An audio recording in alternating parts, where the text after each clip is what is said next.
시간입니다. 오늘은 담화 유형에 따른 내용 조직과 표현 전략에서 협상, 면접, 대화의 담화 유형에 대해서 살펴보는 시간을 갖도록 하겠습니다. 자, 그러면 우선 전 시간 어떤 내용을 했는지 아주 간단하게 살펴볼게요. 자, 전 시간에 우리가 뭘 했냐면 토의, 토론에 대해서 살펴봤습니다. 자, 토의는 사회자와 참여자의 역할이 굉장히 중요하다, 이렇게 얘기를 했었죠. 우리가 토의의 개념에 대해서는 이미 많이 알고 계시기 때문에 사회자와 참여자가 어떠한 역할을 해야지 토의가 원활하게 잘 이루어진다 라는 얘기를 했습니다. 사회자는 토의의 논제를 잘 제시를 하고 참여자에게 발표를 잘 할 수 있도록 요약, 정리, 진행을 맡는 역할을 하죠. 자, 그 다음에 토론은 말 그대로 서로 자신의 주장을 펼쳐서 상대방을 설득하는 담화 유형이었습니다. 논제 확인을 먼저 해야 되고요. 자, 주장과 반론은 어떻게든 최대한 논리적, 객관적 또는 타당성을 갖춰야 된다, 이런 얘기를 했습니다. 기억나시나요? 자, 그러면 이번 시간에는 협상, 면접, 대화에 대해서 살펴보는 시간을 갖도록 하겠습니다. 자, 우선은 협상, 면접, 대화 중에서 대화 같은 경우는 여러분들이 이미 지금 이걸 배운다라고 얘기할 수도 없겠죠. 너무 당연하게 지금도 잘 활용을 하고 있기 때문에. 자, 대화는 그렇고, 면접은 아마 제대로 된 면접은 여러분들이 대학교 입시를 통해서 지금 이제 준비하고 있는 학생들이 꽤 있을 겁니다. 물론 이 면접 여러분들 동아리 면접이라든지, 자, 동아리 면접이나 아니면은 대학교 입시 면접 이런 거에서 한번 해본 사람도 있을 거예요. 또는 이제 학생회, 그쵸? 학생회 면접 이런 것들을 통해서 여러분들이 한번 경험을 해봤을 텐데, 면접에 대해서 살펴보고요. 그 다음에 협상은 여러분들이 협상이라고 하면 뭔가 굉장히 대단한 회사 대 회사 이렇게만 생각하실 수 있는데, 친구들 간에도 굉장히 많이 협상을 합니다. 여러분들 부모님이랑도 협상할 때도 있습니다. 여러분들이 원하는 걸 얻기 위해서 일종의 밀당을 하는 거죠. 내가 이걸 양보할 테니 그쪽은 이걸 좀 양보했으면 좋겠다. 예를 들어서 어린 친구들이 가장 많이 협상하는, 초등학교 친구들이 가장 많이 하는 협상은 내가 수학 문제, 수학 공부를 한 두 쪽 정도 풀 테니까 엄마나 아빠가 게임을 1시간 정도 해줄 수 있게 해주세요. 이런 협상들 많이 하죠. 요게 이제 협상입니다. 그래서 이번 시간에 협상, 면접, 대화에 대해서 살펴보는 시간을 갖도록 하겠습니다. 넘어갈게요. 자, 우선 협상부터 한번 살펴볼게요. 자, 협상은 이렇게 우리가 살펴볼게요. 자, 둘 이상의 주체들이 서로 최선의 결과를 얻기 위해 상대방을 설득하여 대안을 조정하는 공동의사결정 과정이다. 자, 여기서 중요한 건 최선의 결과를 얻는 겁니다. 누구에게? 서로에게 상대방을 설득해야 하고요. 그 다음에 중요한 게 있어요. 협상은 그냥 자신의 주장을 펼치고 끝나는 것이 아니라 서로 설득해서 대안을 조정을 하는 과정입니다. 다시 얘기하면 어떠한 해결책을 제시를 해줘야 되는 거예요. 요거 해결책 제시 없이 그냥 무조건 나는 이걸 원하니까 너는 이거를 해라, 그거 하기 싫으면 난 모른다, 이렇게 접근하는 대화 방식이 아닙니다. 아시겠죠? 자, 그래서 협상 같은 경우 우리가 기본적인 절차가 있어요. 뭐냐면 첫 번째, 문제의식, 무엇을 가지고 협상할 것인가 라는 거, 이거 체크해야 되겠죠. 그 다음에 서로 의견을 발표를 하고요. 마지막에 최적의 대안을 선택을 합니다. 자, 그럴 때 의견 발표할 때 중요한 건 뭐냐면 A라는 사람과 B라는 사람이 의견은 서로 계속 주고받기만 하는 것이 아니라 A는 자신의 이익을 올리고 B도 자신의 이익을 올려야 되겠죠. 그래서 여기에서 중요한 건 내 이익을 올리면서 상대방의 것을 얼마나 수용할 수 있는가라는 거예요. 수용을 잘 해야 되는 거죠. 그래서 최적의 대안을 선택하는 것, 이게 협상의 기본적인 절차다 라고 생각하시면 됩니다. 자, 그러면 협상할 때 어떤 것들이 중요한지 한번 살펴보도록 하겠습니다.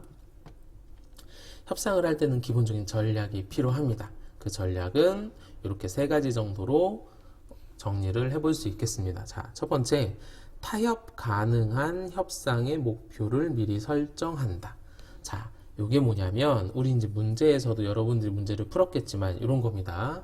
자, 선생님이 저 친구한테 뭔가 협상을 하려고 해요. 그런데 선생님은 예를 들어서 100원 정도의 요거를 협상을 했으면 좋겠는 거예요. 기본적인 가격이 130원이라고 한다면 100원 정도 협상을 해서 나는 100원에 저 물건을 사고 싶은 거예요. 그래서 미리 목표를 이렇게 잡아놔야 되는 거예요. 아, 난 저 물건을 100원 정도에 살 것이다 라는 거. 자, 그런데 여기서 중요한 건 타협 가능한 거예요. 저 사람이 어떤 그 친구가 130원에 내놓은 가격을 여기에서 나는 여기서 50원 정도 사야 되겠는데 이렇게 생각을 하면 요거는 타협 가능한 게 아니죠. 그렇죠? 그 부분을 놓치시면 안 되고요. 자, 그 다음에 상대방의 주장을 예측을 해야 합니다. 무슨 말이냐? 분명히 상대방은 요것을 130원에 팔기를 원할 거예요. 얘를 130원에 팔기를 원하는 뭐를 될까요? 그렇죠. 어떤 주장을 할 거고 그 주장에 대한 뭐가 나올까요? 근거를 제시를 할 거예요. 자, 그러면 우리는 그걸 예측해서 그렇게 주장을 하실 수 있겠지만 이 부분 때문에 우리는 선생님은 100원에 살 수밖에 없다. 이런 식의 주장을 생각해야 되고요. 그리고 근거 자료와 합당한 논리를 바탕으로 얘기를 서로 진행을 해야 되는 거죠. 자, 여기서 중요한 건 근거 자료가 없거나 아니면 논리가 논리적이지 않고 우기거나 나 이런 식으로 한다면 뭐 단순하게 협상이 결렬된다. 난 협상 못해. 이런 식으로 진행을 하면 안 된다라는 겁니다. 자, 이해되셨나요? 네, 여기서 중요한 것 중에 하나는 뭐냐면 다시 강조를 하자면 목표를 정해놔야 한다는 기본적인 목표. 하지만 그 목표에서 벗어날 수도 있긴 합니다. 대신 목표에서 벗어난다면 나도 뭔가 얻어와야 되는 게 있겠죠. 자, 그런 포인트들을 잘 기억해 두시면 됩니다. 이런 것들은 협상 전략은 알아두면 언제든지 써먹을 수 있는 전략이라고 볼 수 있겠죠. 면접에 대해서 살펴보도록 하겠습니다. 자, 면접은 면접 전, 중, 후 이렇게 정리를 한번 먼저 해봤어요. 자, 면접하기, 질문자의 입장, 대답하는 사람 이렇게 돼 있는데 우선은 질문자의 입장만 먼저 볼게요. 왜냐하면 대답하는 입장은 이 질문자의 입장을 예상해서 준비를 하면 되기 때문에 자, 면접하기에서 질문자는 여러분들이 질문하는 사람이라고 생각을 해 보시고 면접 전에 그렇죠. 면접에 맞는 핵심 질문을 준비해야 합니다. 여러분들이 동아리 면접관으로 들어갔다. 후배들을 뽑을 거다. 그러면 우리 동아리에 적합한 학생들을 뽑아야 되기 때문에 거기에 맞는 질문을 해야 되겠죠. 예를 들어서 과학 동아리다라고 하면 과학을 평상시에 얼마나 관심 있게 보고 있는지 이런 것들을 질문 준비로 해 두어야 할 것이고 면접 중에는 구체적인 질문을 하고 답변을 정리하는 연습을 해야 됩니다. 그리고 보충 질문도 항상 생각해 봐야 되겠죠. 자, 여기서 구체적인 질문이라고 하면 단순하게 우리 과학이 뭐가 좋아요? 이런 질문보다는 평상시에 과학과 관련 있는 어떤 경험이나 책 이런 것들을 본 적이 있나요? 인상 깊은 게 뭐가 있을까요? 라고 구체적인 질문을 해주는 것이 중요합니다. 자, 면접 후에는 면접의 성과나 피면접자의 평가가 필요하죠. 다시 얘기하면 면접을 이렇게 준비를 했는데 이 면접 준비가 이런 것들이 부족했다 또는 이런 것들은 굉장히 좋았다 라는 평가, 그 다음에 피면접자의 평가 중요하죠. 면접을 본 사람들에게 이렇게 면접을 했는데 이런 점은 좋았다 안 좋았다 이런 것들을 질문자는 충분히 피드백을 해줄 수 있어야 합니다. 자, 그러면 반대로 면접을 준비하는 사람은 어떻게 준비하면 될까요? 그렇죠. 여기에서 면접의 목적에 맞는 준비, 그 다음에 면접자가 어떤 질문을 할 것인가를 예상해서, 그쵸? 질문을 예상해서 답변을 준비하는 거죠. 자, 면접 후에는 똑같습니다. 면접을 보고 난 후에 내가 어떤 점에서 이렇게 부족했는지, 그리고 면접관의 피드백을 받고 자신의 면접에서 장단점을 파악하는 것, 이렇게 정리하면 될 것 같습니다. 자, 그러면 면접을 보는 사람 입장에서 어떤 식으로 면접을 보는 것이 좋은지 구체적으로 한번 살펴볼게요. 자, 효과적인 답변 전략이라고 정리를 해놨는데요. 좀 많습니다. 네, 한 5가지 정도로 정리를 했습니다. 그런데 이 정리는 이번 수업뿐만이 아니고 면접을 준비하는 학생이라면 한 번쯤 꼭 생각해 봐야 될, 좀 정리를 해두면 도움이 많이 될 것 같아요. 자, 우선은 첫 번째, 질문의 핵심과 면접관의 의도를 파악하여 정확하고 분명하게 답변해야 한다. 자, 여기서 중요한 건, 그렇죠. 핵심과 의도를 파악하는 거. 자, 질문의 핵심과 의도 파악하는 게 어떻게 보면 가장 어려워요. 이게 가장 어렵습니다. 자, 그 다음에 두 번째, 질문을 제대로 이해하지 못한 경우에는, 그렇죠. 정중하게 다시 질문 요청. 요거 선생님들이 면접 준비하는 친구들한테 굉장히 많이 강조하는 부분인데, 질문을 들었는데 무슨 말인지 모르겠는 거야. 그럼 어떻게 해야 되지? 다시 물어봐야 됩니다. 여기서 그냥 자기 스스로 해석해서 답변을 하다 보면 대부분 잘못된 대답을 하는 경우가 굉장히 많아요. 죄송합니다만 질문을 이해하지 못했으니까 다시 한번 질문해 주십시오 라고 하면 됩니다. 자, 그 다음에 세 번째, 막연한 진술을 피하고 구체적인 사례나 경험을 들어 분명하게 답한다. 요게 어떻게 보면 면접의 가장 핵심이라고 볼 수 있어요. 구체적인 사례나 경험을 들어 분명하게 답변한다. 그런데 요거 굉장히 힘듭니다. 요거 친구들이 굉장히 힘들어하는 부분이 있지만 요게 어떻게 보면 굉장히 중요해요. 예를 들면 여러분들한테 효란 뭐라고 생각하십니까? 효도라고 하는 것은 뭐라고 생각하십니까? 이런 걸 질문을 했다고 쳐요. 어떤 가치에 관련된 질문. 근데 이런 질문들은 대답하기가 되게 힘듭니다. 여러분들이 효도에 대해서 평상시에 정의 내리는 연습을 하지 않잖아요. 그러면 어떻게 하면 되느냐? 자신의 경험을 얘기하면 됩니다. 평상시에 효도에 대해서 잘 생각하지 못하고 있었는데 언제 어머니가 굉장히 몸이 편찮으셔서 어머니가 많이 아프셨던 적이 있었다. 그때 내가 집안일도 하고 빨래도 하고 여러 가지 학교 다닐 때 필요한 것도 스스로 하다 보니 이 일이 얼마나 어려운 줄 알았는데 그게 어머니에 대한 어떤 사랑 이런 걸 알 수 있었고 그로 인해서 내가 어머니한테 어떤 걸 해드려야 되겠다라는 생각을 했는데 그런 생각을 하는 것 자체가 효도가 아닌가 싶습니다. 뭐 이런 식으로 얘기를 할 수 있는 거죠. 그쵸? 구체적인 사례나 경험을 먼저 얘기를 한 거예요. 어머니가 편찮으셨던 적, 그리고 내가 그때 뭘 했는지, 그리고 거기에서 느낀 걸 얘기를 하는 거죠. 그러면 조금 더 구체적인 진술이 될 수 있습니다. 어떻게 살 건가요? 착하게 살 겁니다. 굉장히 안 좋은 면접이에요. 앞으로 대학교에 오면 어떻게 하실 예정인가요? 공부를 열심히 할 것입니다. 별로 썩 좋은 점수를 딸 수 있을 만한 대답이 아닙니다. 조금 더 구체적으로 해야 되겠죠. 그쵸? 대학교 1학년 때는 어떤 동아리에 조금 들어가서 이런 부분을 조금 배우고 싶고 이런 식으로 구체적인 사례나 경험, 계획 등을 얘기해야 됩니다.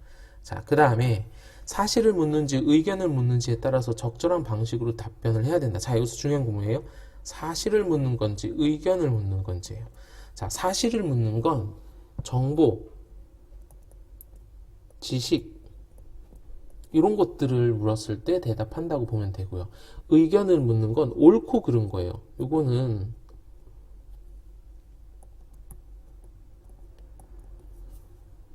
다시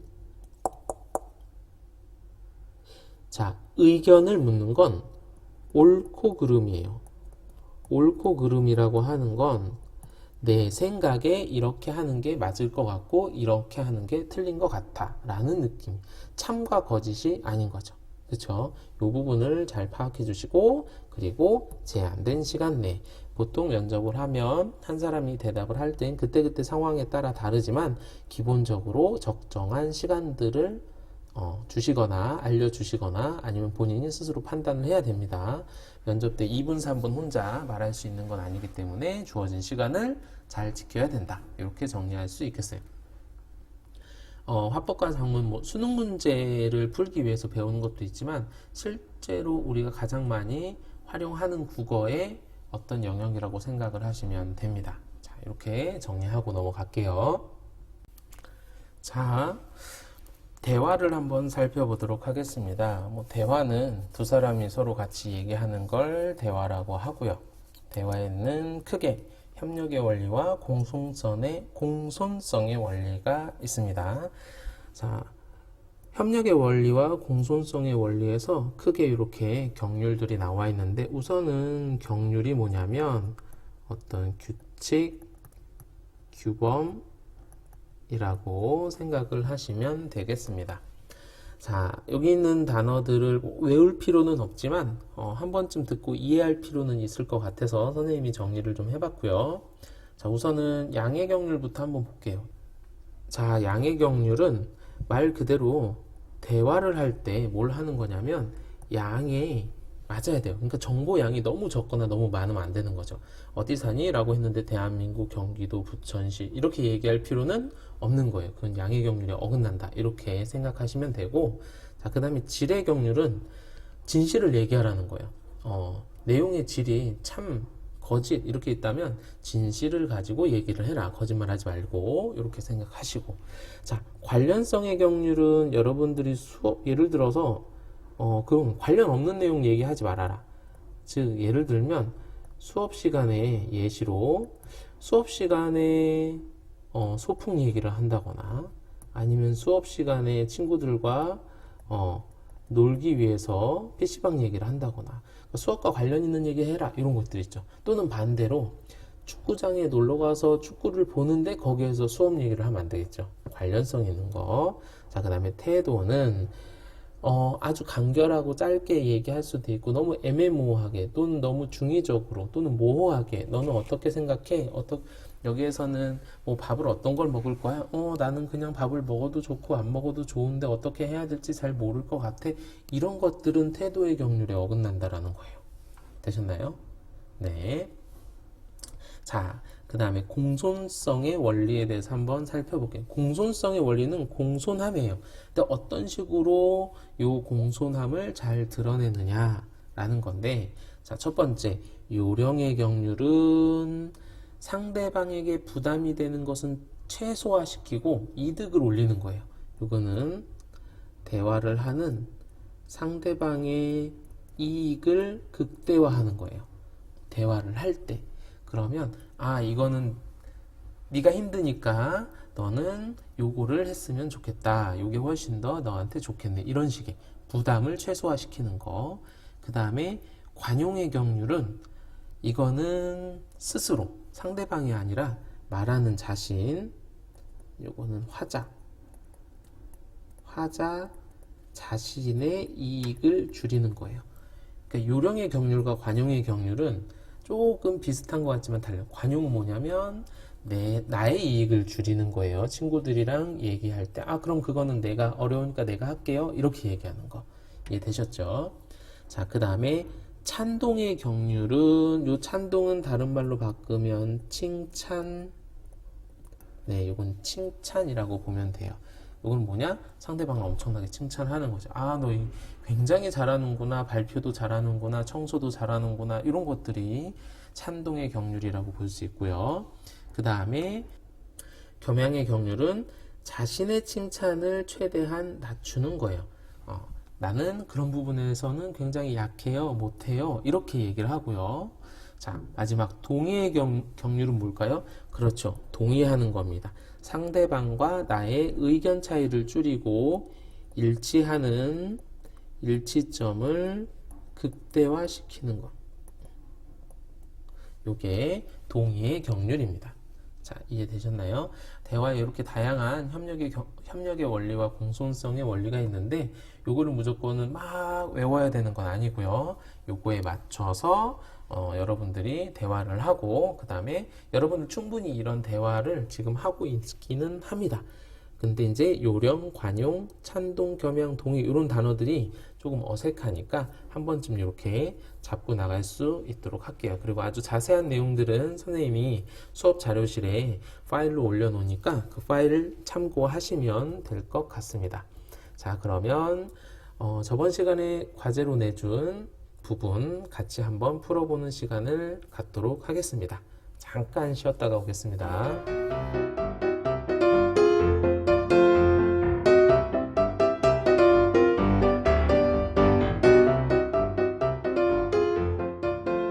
네, 잘 쉬셨나요? 그러면 우리 화법과 작문 문제를 통해서 방금 살펴본 내용들을 한번 적용시켜보는 시간을 가져볼게요.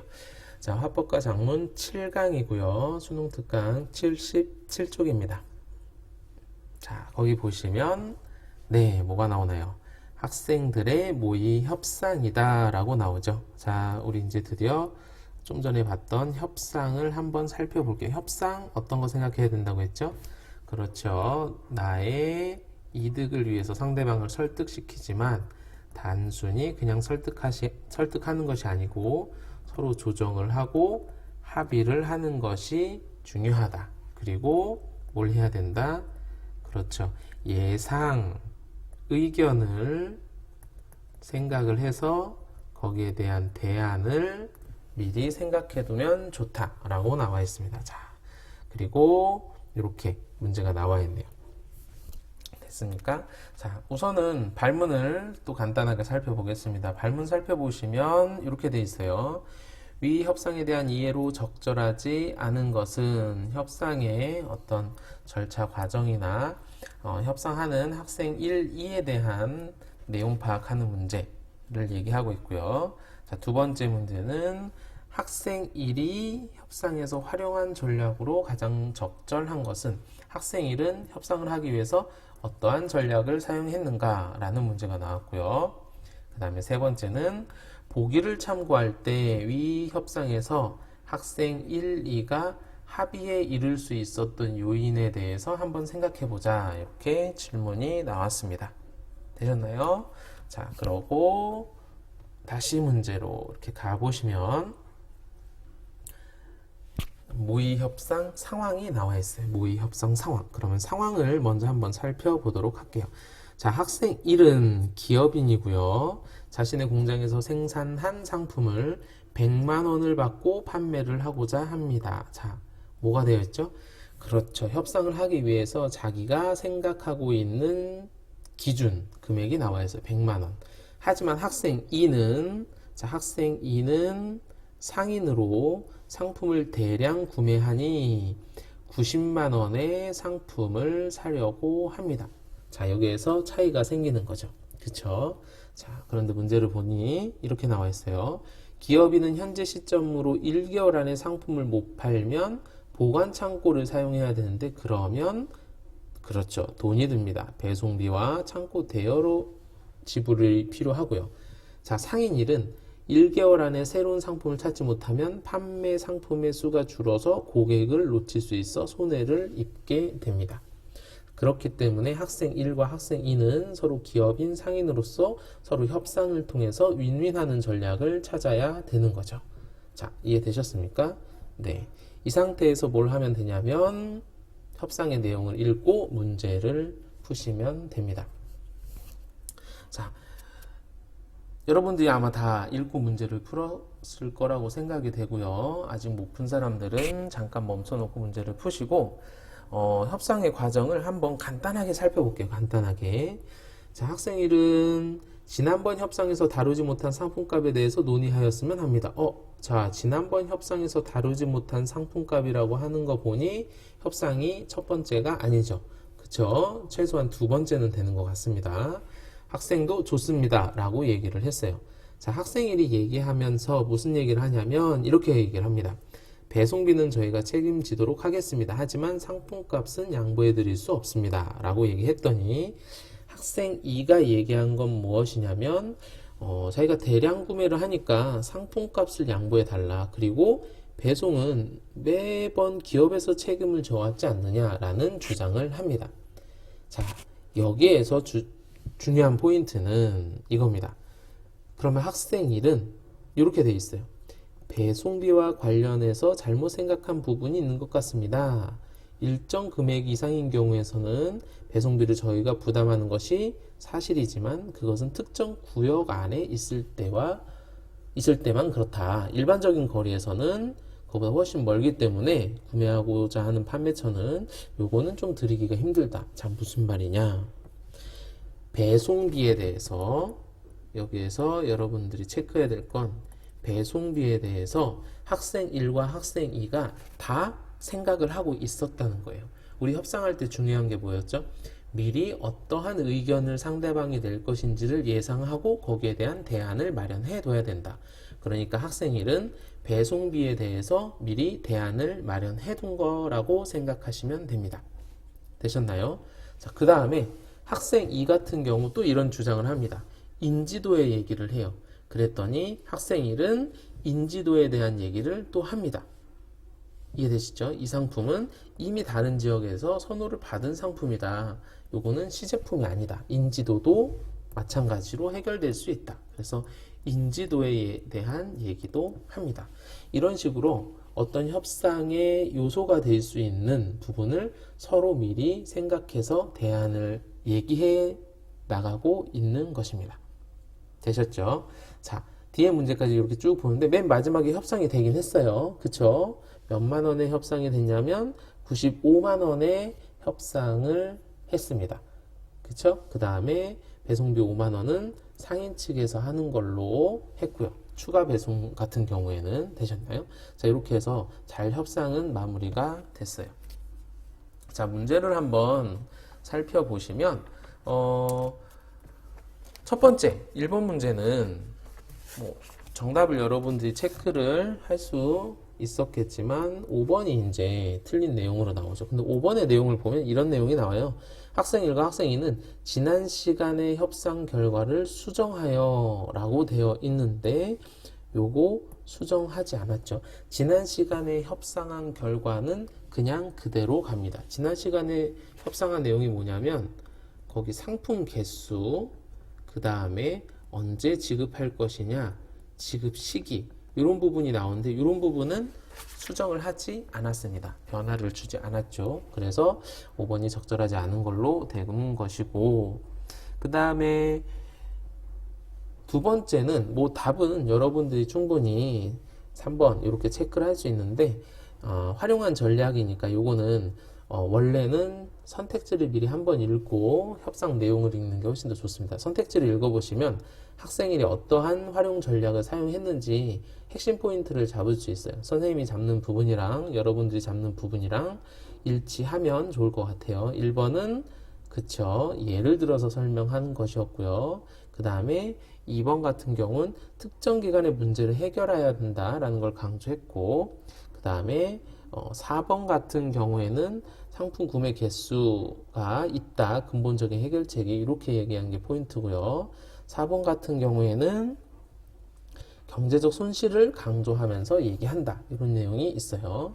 그 다음에 3번은 상품 인지도에 대한 상대방의 의견에 해당되지 않음을 밝혀야 되겠다. 그래서 3번을 썼죠.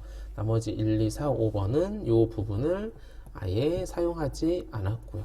그래서 선택지를 미리 한번 이해하시고 내용을 보시면 훨씬 더 빨리 잡을 수가 있습니다. 선생님이 강조하고 싶은 부분은 3번 문제예요. 3번 문제는 문제가 어렵다기보다는 여러분들이 놓칠 수 있는 부분이 좀 있습니다. 답은 2번으로 가장 적절한 거 나옵니다. 자, 그런데 뭐가 틀렸는지 한번 볼게요. 보기 내용 한번 읽어보시고 협상이 결렬되면 안 되기 때문에 계속 협상을 해야 된다. 그런 얘기를 최저선을 생각하면서 얘기한다 라고 얘기를 했어요. 자, 선생님이 살펴보고 싶은 거는 3번과 5번이에요. 자, 3번 문제부터 살펴볼게요. 3번에 학생은 상품 판매를 최우선으로 생각했고 학생 2는 자신이 최초 제시한 예상 금액보다 저렴하게 물건 구입하는 것을 협상의 최전선으로 생각했기 때문에 협상이 이루어졌다는데 학생 2를 잘 볼게요. 상인인데 자신이 최초 제시한 예상 금액보다 저렴하게 라고 했는데 자신이 최초 예상 금액은 선생님이 알기로는 90만 원이었어요. 그쵸? 그런데 맨 마지막에 95만 원에 구입을 했어요. 이해되셨습니까? 네. 자, 이 90 어디에서 나왔죠? 모의 협상 상황에 나와 있습니다. 자, 5번도 마찬가지예요. 학생 이름 배송비를 지불하지 않는 것을 얘기하기로 했고, 그 다음에 학생 2 같은 경우는 모든 금액 지불하는 것을 협상의 최저선으로 생각하고 있다라고 얘기했는데 그렇게 하지 않았어요. 자, 여기에서 선생님이 얘기하고 싶은 거는 상황. 무슨 상황이죠? 협상 상황이 어디에 나와 있어요?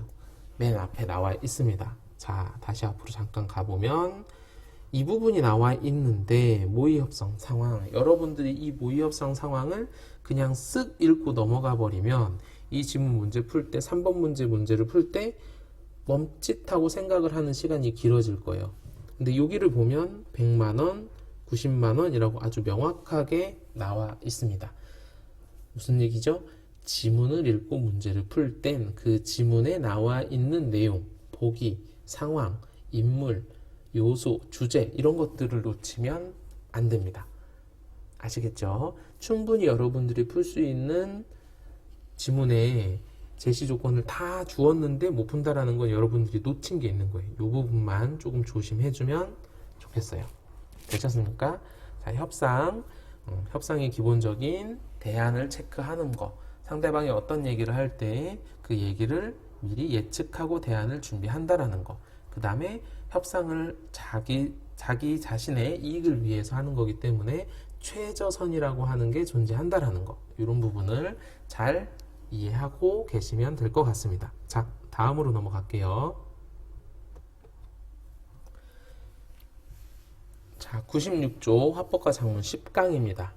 자, 여기에 보면 대화 내용이 나옵니다. 이거 지문 읽어보면 아마 느꼈을 거예요. 일반적인 대화는 아니고 쭉 읽다 보면 영양사 선생님이 근호에게 엄청나게 많은 정보를 전달해 줍니다.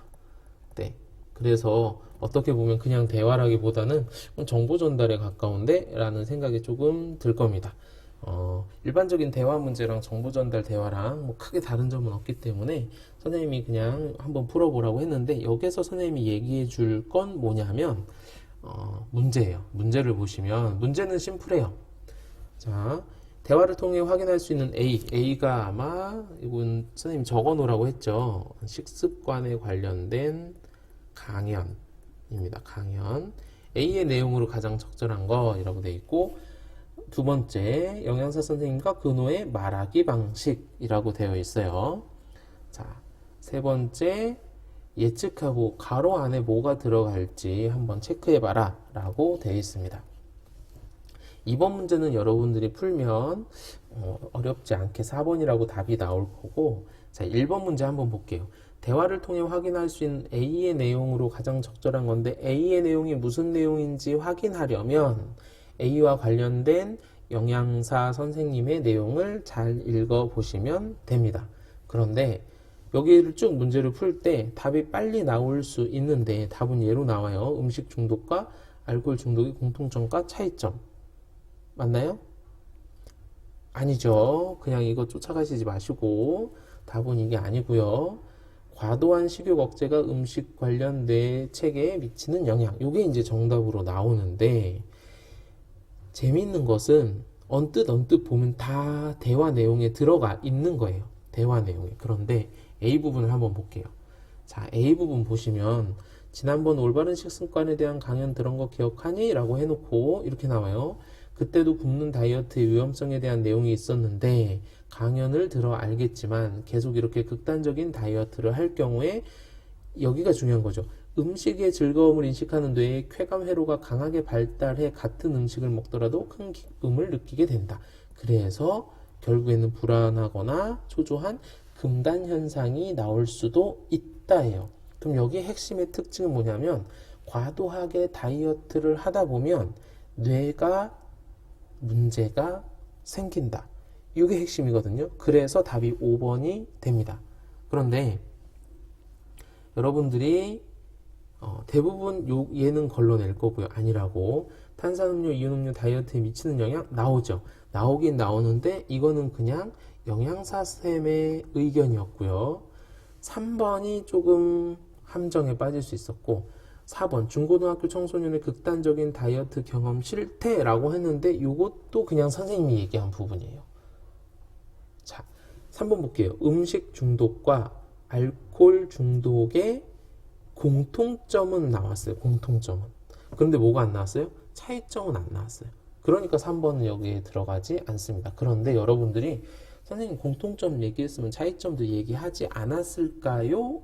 라고 생각을 해서 3번으로 체크하는 사람이 있는데 선생님이 문제 풀 땐 뭐 지문에 나와 있는 걸 바탕으로 어떻게 객관적으로 판단. 방금 선생님이 얘기한 거 공통점이 나왔으니까 차이점도 나오지 않았을까요? 이건 예측이죠. 지문에서 가져온 게 아니에요. 예측하는 거지. 자, 우리 문제 풀 땐 항상 지문에 포커스를 둡니다. 아시겠죠? 그래서 5번이 정답이 되고요. 자, 3번 문제도 마찬가지입니다. 3번 문제도 가에 들어갈 근호의 생각으로 가장 적절한 것은 이라고 얘기했을 때 여기에서는 뭘 봐야 되냐면 여기를 잘 봐야 돼요. 여기 보세요. 얼마 전 영국 정부가 학교에 음료 자판기를 없애기로 결정했다. 한국에서도 커피 자판기 판매 금지 이런 거 금지하더라. 왜 금지했을까? 라고 묻는 거예요. 그럼 왜 금지했을까? 라고 물어봤을 때 누구랑 대화해? 선생님이랑 대화해서 답을 찾아야죠. 선생님이랑 한 대화에서는 과도한 당 섭취. 그래서 1번이 정답이 됩니다. 되시나요? 네. 자, 근데 여러분들 이렇게 생각할 수 있어요. 2번은 왜 안 되지? 라고. 극단적인 다이어트를 하는 청소년의 식습관을 통제하기 위해서 라고 되어 있는데 영양사 선생님이 얘기하는 것은 식습관 통제의 포인트가 되지 않아요. 너 그러면 당을 너무 많이 섭취해서 그러다가 뭐 할 수도 있다? 혈당에 쇼크가 일어날 수도 있다. 이해되셨죠? 96쪽 마지막 줄에 혈당 쇼크에 대한 얘기가 나와요. 그렇기 때문에 여기에서는 당의 섭취를 막기 위함이다. 이렇게 정리를 할 수가 있습니다. 되셨나요? 네. 다음으로 넘어갈게요. 자, 여러분 화법과정문 11강 면접 일부이다. 피셨나요? 면접 일부. 우선은 기본적으로 실제 면접이 이렇게 진행된다라고 생각하셔도 되고 여기에 나와 있는 지원자의 태도는 굉장히 훌륭합니다. 굉장히 준비가 잘 되어 있는 친구라고 생각을 할 수 있어요. 실제로 언론정보학과를 지원하는 친구도 우리 학교에도 있는 걸로 알고 있는데 자, 요걸 잘 참고하는 것도 좋을 것 같아요. 문제 보시면 문제 이런 내용이 있어요. 답변 전략. 자, 면접 전에 지원자가 세운 답변 전략 중에 활용되지 않은 걸 찾아라 라고 하는 거죠. 요거 내용 일치 문제 어떤 전략이 쓰였는지 요건 대응시켜서 문제를 푸시면 될 것 같고요. 그쵸? 자, 그 다음에 2번 문제 A에 대한 면접관의 평가로 가장 적절한 건 이라고 되어 있어요. 자, A가 어디냐면 지원자 답변이에요. 그러면 아까 잠깐 살펴봤지만 지원자가 답변을 했을 때 피드백을 해주는 부분 평가 이 부분입니다. 뭐가 살짝 부족했는지 살펴보는 부분이고요. 그 다음에 마지막 세 번째 B의 내용으로 볼 때 지원자가 기억의 의도를 파악한 내용으로 가장 적절한 것이라고 되어 있습니다. 자, B의 내용은 지원자가 대답한 내용인데 기억의 의도라고 해서 밑줄이 쭉 쳐져 있죠. 거기 내용이 왜 하필 방송이냐 라는 내용이었어요. 충분히 정책적으로 법적으로 할 수 있는 부분인데 왜 하필 방송이냐 라고 질문한 부분의 의도를 제대로 파악했느냐 라고 하는 문제입니다. 자, 선생님이 이번에 보려고 하는 거는 2번 문제예요. 2번 문제에 보면 답은 1번으로 아마 쉽게 나올 거고요. 자, 그러면 지문에 어떻게 되어 있는지 한번 볼게요. 자, A를 면접관이 평가하는 거예요. A에 대한 대답을 평가하기 위해서는 면접관이 어떤 질문을 했는지를 먼저 살펴봐야 되겠죠. 면접관의 질문을 보면 언론정보학과에서 공부할 어떤 내용이 지원자의 진로 희망을 이루는데 도움이 될 것이라고 생각하나요? 라고 물어봤어요.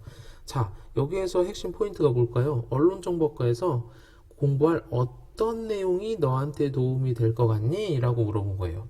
그러면 지원자는 언론정보학과에서 예를 들어서 뭐 언론의 개념에 대해서 공부를 많이 하는데 이 언론이 어떠한 것인지에 대해서 잘 알면 나는 앞으로 이런 일을 하는데 굉장히 이 과목이 도움이 될 것 같습니다. 뭐 이런 식의 대답을 했어야 하는데 이 친구가 긴장을 조금 한 거지. 뭐라고 얘기했냐면 내가 왜 언론정보학과에 지원을 했는지 그리고 나는 어떤 사람이 되고 싶은지에 대한 얘기만 한 거예요.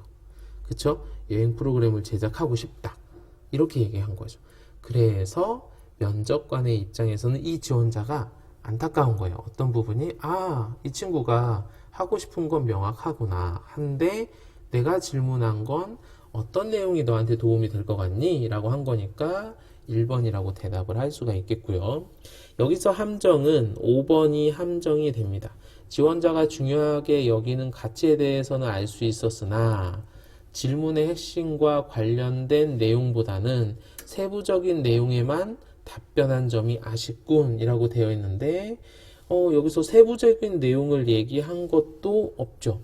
그쵸? 어떤 과목 그 중에서도 이 과목이 너무 좋아하고 이런 세부적인 내용은 없었습니다. 그렇기 때문에 여기서는 5번이 아쉽지만 정답에 조금 거리가 있다라고 볼 수 있고요. 자, 그 다음에 3번 같은 문제 유형은 너 왜 하필 방송을 하려고 하니? 라고 한 거예요. 그래서 지원자 같은 경우는 이 질문은 방송에 어떠한 가치가 있는지 어떠한 의미가 있는지 물어보는 것 같구나 라고 생각해서 2번이라고 생각해서 질문에 대한 대답을 했다 라고 볼 수 있습니다. 되셨죠? 1번 문제는 한번 풀어보시면 답을 알 수 있을 거고요. 내용 전략이니까 어렵지 않게 볼 수 있습니다. 자, 이렇게 우리가 대화, 면접, 협상까지 우리가 이렇게 살펴보았습니다. 그러면 잠깐 쉬었다가 요약 정리하도록 하겠습니다.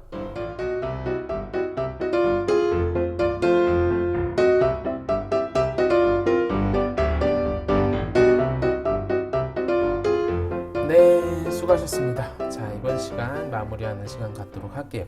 자, 이것만은 꼭 우리가 오늘 배운 것들을 간단하게 정리하면 협상, 대화, 면접. 자, 어쨌든 얘네들은 무엇이다? 그렇죠.